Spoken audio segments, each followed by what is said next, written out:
to push the caliper in, and you'll know when it's done because it will just stop, and that means it's pushed all the way in. So I'm gonna go ahead then take this off of here, unscrew this. Okay, and our caliper piston is now pushed back in. Now, one thing, when I bought these pads and rotors, they did come with a kind of rebuild kit for the calipers, and they call it a hardware kit. So one of the things that came with it was new rubbers for the ends here, as well as new caps for the back where your bolts slide through and slide on. So the easiest way to get these out, I found, is just to kind of push on this end with a screwdriver and kind of push them through. A little hard to do with.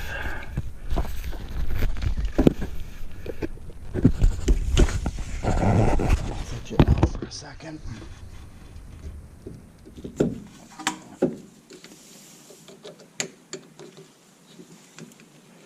Okay, so just basically what I did here was used a screwdriver and pushed it through the back side. So it came out here, and you can see there are a little, there's some rust and corrosion there. We should run a wire brush through here and clean it up before we reinstall the new ones. Basically, the new ones just got to get in. So I'm just gonna put some lubrication on the new ones to get them in. And we're gonna do the same thing. I'm gonna go ahead and set you down again.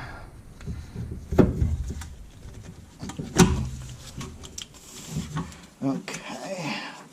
And the one thing you want to be careful of when you're doing this work with the caliper is just be cautious of the plastic e-brake unit, as well as this clip that's down here. So I just make sure if I'm applying pressure, I'm not applying pressure to any of this, because I'm not sure how easily broken any of that is, because this is a very complicated caliper setup on here. So got both of those out. So basically what we'll need to do here to put everything back together is I'm going to get my rebuild pieces out of here. I'm going to grab these and bring them down here with me. Okay. Got that. I'm also going to grab my brake lube and my anti-seize as we start to put things back together here. So the first thing I'm going to do here is just put these slides back in to the caliper bracket. So I'm gonna again set you folks down here. Make sure you can see what we're doing. Okay. And what I'm going to do is I'm going to apply a little bit of brake lubrication here to the piece that sits in there, so it'll slide through a little easier, because you have to slide it back in from the way you took it out. So you slide it back in. We pushed it out the back, so the new one has to come back in from the back. So I have some lubrication on there now. I'm going to go ahead and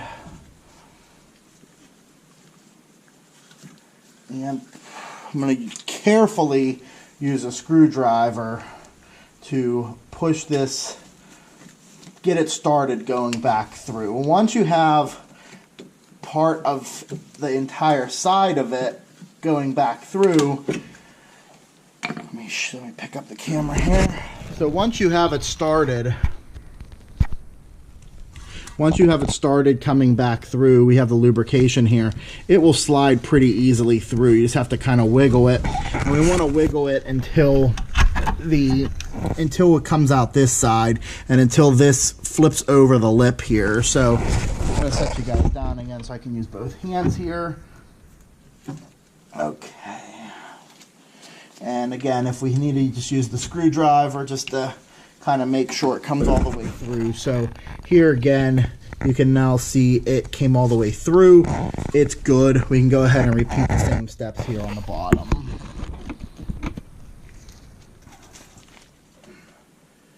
going to go ahead and put a little lubrication on here.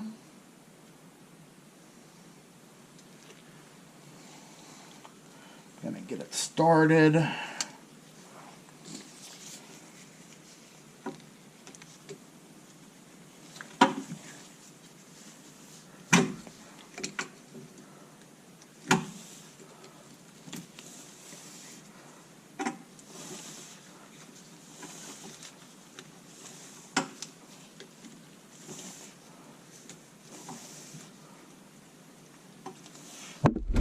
Okay, now that's back through. So we're now done with the caliper portion of the reinstall. We've pushed our piston back in. We've rebuilt that piece. So I'm now going to stick the caliper back up here out of the way. I've found that on this car, it seems like it best sits behind here, behind our lower control arm piece here in our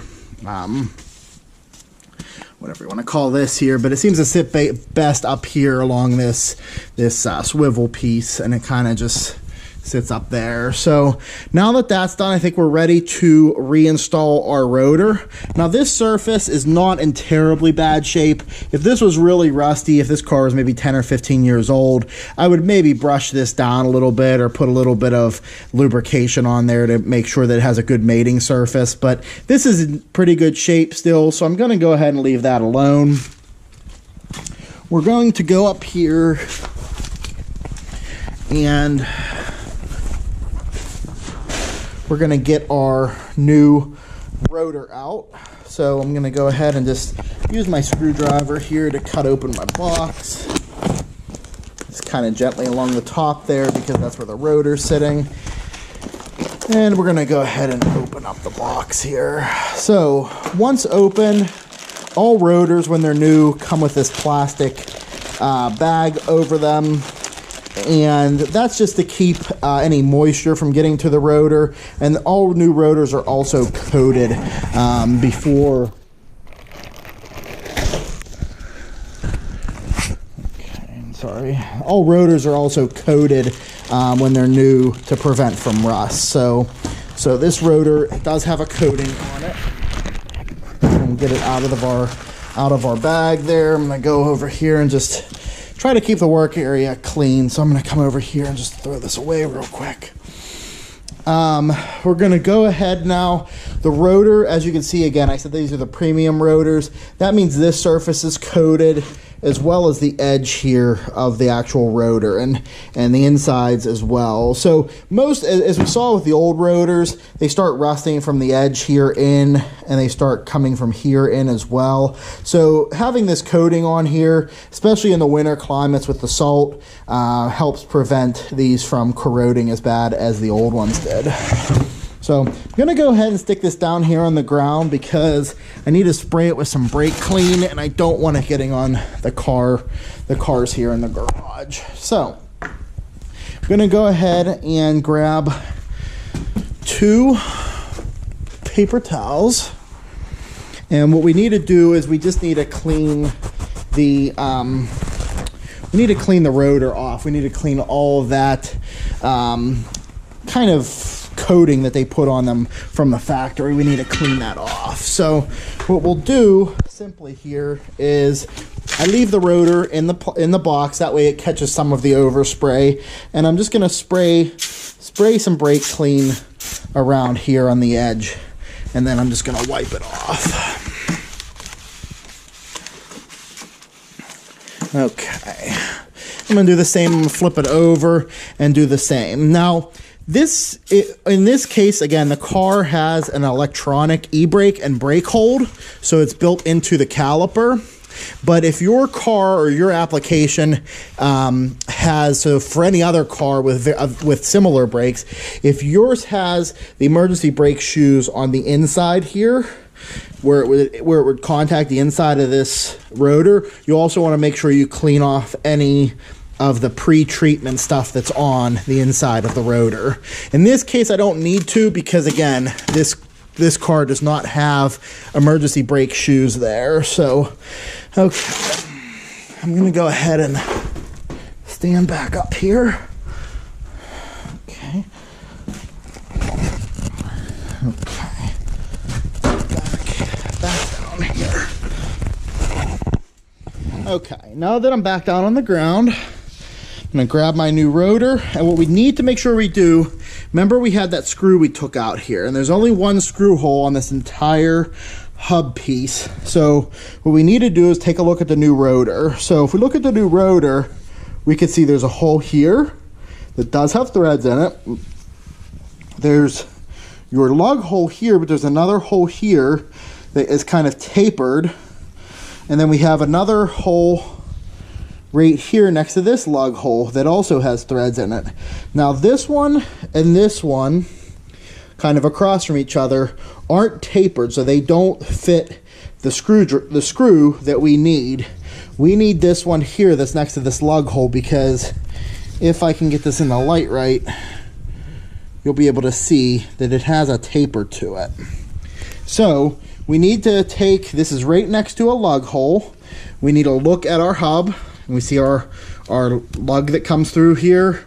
And so we see the screw hole here. So we need to take our rotor and put it on here. And how we know we're correct is if you look through that hole, you'll see the other hole. And we know that we're good now to go ahead and put our screw back in there. Now, before I put the screw back in there, I'm assuming that I might have to do this job again in the future, or somebody else is doing it in the future. I'm going to help them out a little bit. I'm going to take our screw that, you know, we had to use a special tool for, or we had to use our screwdriver for, and I'm going to stick a little bit of anti-seize on the end of this. So go ahead and get my anti-seize out here. I'll put a little bit anti-seize on the threads before I go ahead and get it started in here. Now, I'm going to just start it by hand. Once I have it started by hand, I can get it the rest of the way in using the screwdriver. Okay. I don't know where my Phillips head screwdriver went, so I'm just going to go ahead and hold this flush, put this in here, and kind of snug that up with that. Stick it on the end of a socket here. That way I get a better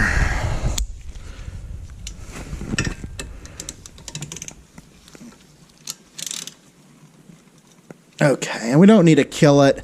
Again, I'm kind of thinking, you know, hopefully this will last at least 40,000 miles, maybe longer. So I'm hoping not to have to do it again. So just snugging that in there, and by putting some anti-seize on it should help it come apart much easier next time.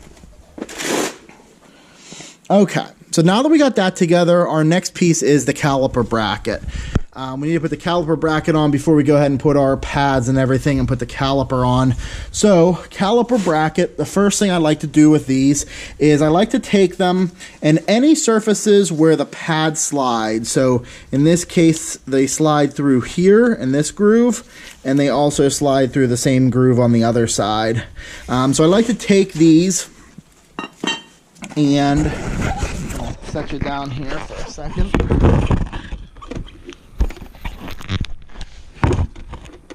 Okay, and I like to take a metal brush. So I got this metal brush, and I like to clean in these grooves. So I'm just coming in here with the wire brush. It's easier to do this if you have a vise. I don't have one currently in my garage. Or the one I have, I don't have set up. So I'm just sticking it kind of against my shoe and against the ground.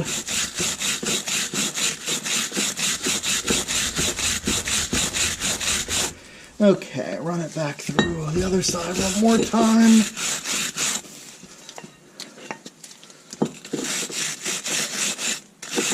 Okay, and once we've done that, that should be good to make sure, you know, that the new pads, because we had that one stick a little bit on the way out, so as long as we run that through here, we'll make sure we lube it up real well. That should be enough for the pads to slide through here now. So we need to then reinstall this. We have the two 17 millimeter bolts. Again, I'm gonna stick a little bit of anti-seize on here. I've seen other people use thread lock so these don't come undone. I've used anti-seize for years, as well as Al at the shop that I borrowed some of these tools from, and we've never seen, as long as you tighten these, I've never seen them back out, especially on a vehicle like this that's just being driven around town, on the highway. It's not getting any sort of severe off-road use where these bolts would come undone. So, but I'm gonna go ahead and do is just set you down here, put some anti-seize on here.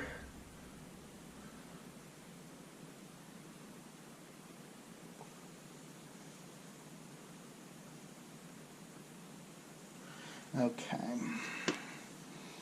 and then I can go ahead and position this bracket back onto here, and it's probably easiest, I found, to get the bottom one started first. So I'm kind of just doing it by feel, and I got the bottom one started. I'm going to put it in most of the way by hand, and then we'll tighten it up with the... Now that I have the bottom one in, I left it a little bit loose, I can swivel the top. Here so you can see a little bit closer. So now that I have the bottom one in, I can swivel the top here until this back one grabs. And again, I'm just going to tighten it some by hand here. And then I will get my ratchet and tighten it up completely. My 17 millimeter, make sure it's on tighten. Okay. And again, I'm just tightening it. I'm not, you know, I mean, these ones you can kill a little bit more. They're pretty thick, and you know, they're 17 millimeter, and they're pretty thick hardened bolts. But again, tight. I'm just gonna check this one more time, and I'm putting a lot of my body into that. They're both tight. It's not going anywhere. This bracket is solid. I do like at this point just kind of spin this, make sure that it's, while we were doing the brake job, that I didn't bend the shield here in the back at all. Make sure that there's no noise, and it sounds good. We're not there's no noise going on here. So I think at this point we are ready for our brake pads. So if you recall me saying the front and the back are different. So I'm gonna reach into here, this pad, no squealer, no spring. This is our front pad. So what we're going to do is we're going to apply some lubrication in through here along this edge and a little bit back here too, because this side does sit against